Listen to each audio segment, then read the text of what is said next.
Tina Shah, and I'm an English teacher here. And I am so excited to talk to you a little bit about the word confidence today. Now, I don't want to think that I'm some type of expert necessarily on this topic, but I can say that I've been lucky enough to have talked to lots of different types of people locally, nationally, and globally through travels and work. I've been able to read a lot of books about lots of different characters and see how they engage with confidence. And just have had some life experiences where I can confidently talk a little bit about this word and share my thoughts. So, the first thing I wanted to start off talking about is what are some misconceptions about confidence. The first thing I think is this idea that confidence is innate in some way, that you are born with it, so you have it or you don't. I would like to argue that isn't true, really, because we've seen so many stories of people who have come from places that are not advantageous and environments that are not advantageous for them, and then grow up and move on to create and build something extraordinary in many ways.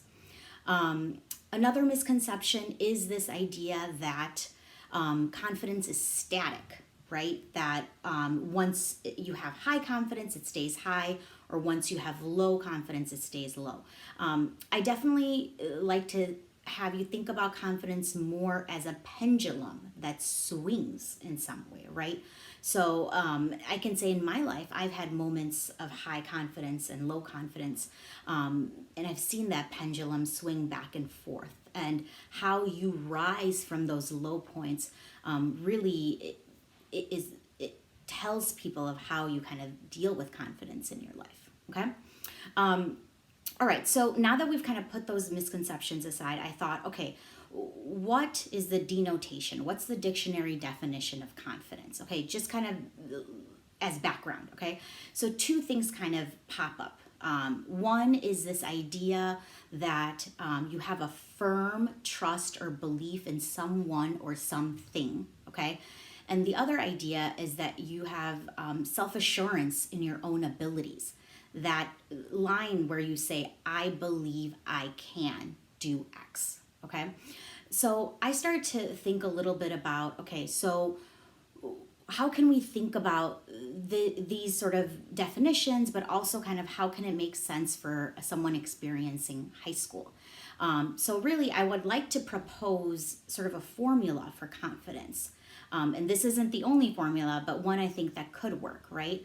So I would like to say that confidence, and not just confidence actually, developing confidence and nurturing it, okay? So instead of seeing it as like a singular idea of just confidence, how do you develop confidence and then how do you nurture it? So I would like to propose the equation support system plus passion equals developing confidence and nurturing that confidence, okay? So let's take a look at that first piece, that support system. One documentary that I watched recently that really stuck with me was the Michelle Obama documentary. And in that, when she is in high school, there are a lot of people at her high school, because of her racial and socioeconomic background, that become naysayers, that don't let her seize those large opportunities that she is more than capable of. And the way she persists and the way she gets through that period and goes on to seize those opportunities is really the confidence, she says, that was built at the dinner table with her family. Okay, and that resonated with me because I really saw that as a mirror of my life. My parents came here from India in 1980, and they didn't come with much. They worked really hard to, leave the home every morning and kind of work their jobs, sort of interacted with sort of quote unquote American culture that was new and different for them, and then came home and then made sure that we continued our education and cultural learning about what it meant to be South Asian. And so, for me, it wasn't like they ever said the words, I have confidence in you.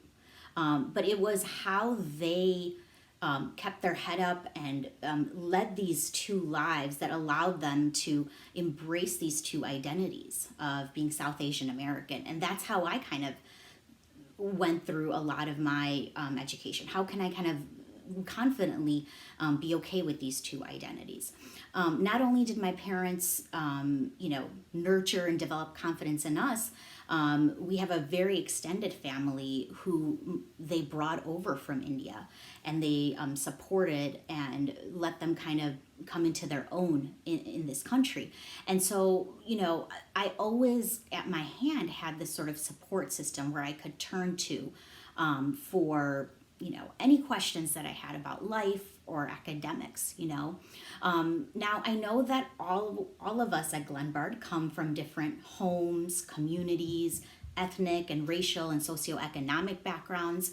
And so, maybe your support system at home may not be intact with your family. But I think what I'm so proud of here at Glenbard West is that you can find a support system through teachers and coaches and counselors and administrators and Andy Frayne, whoever you feel like can support you and boost that self-assurance in your own abilities.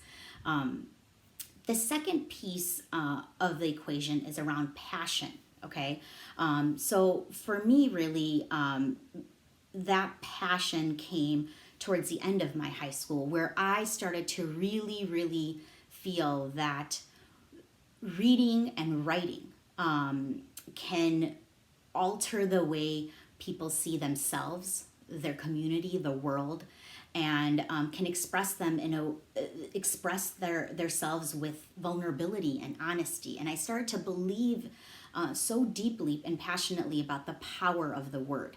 And so when I went on to study journalism at that time, even though I always knew my parents loved me and would support me, I knew that they weren't fully supportive of that career choice. So while that support system piece was maybe a little rocky, that passion piece for me kept my confidence fully boosted, that I knew that that I wanted to do something.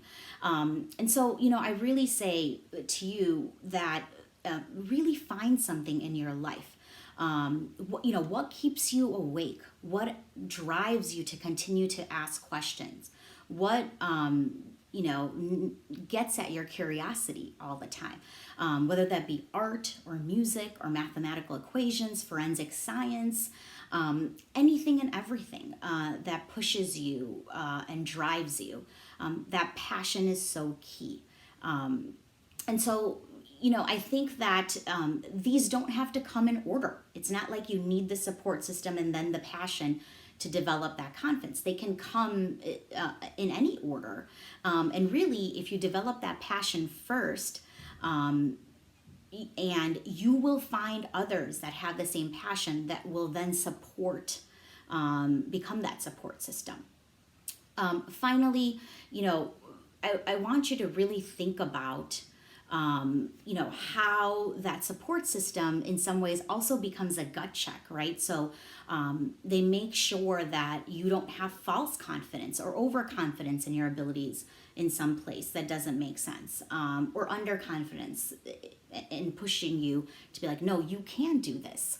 So, this is just one formula, just one proposed idea, but I truly hope that you're able to here at West find some support system for yourself and some passion that drives you in life.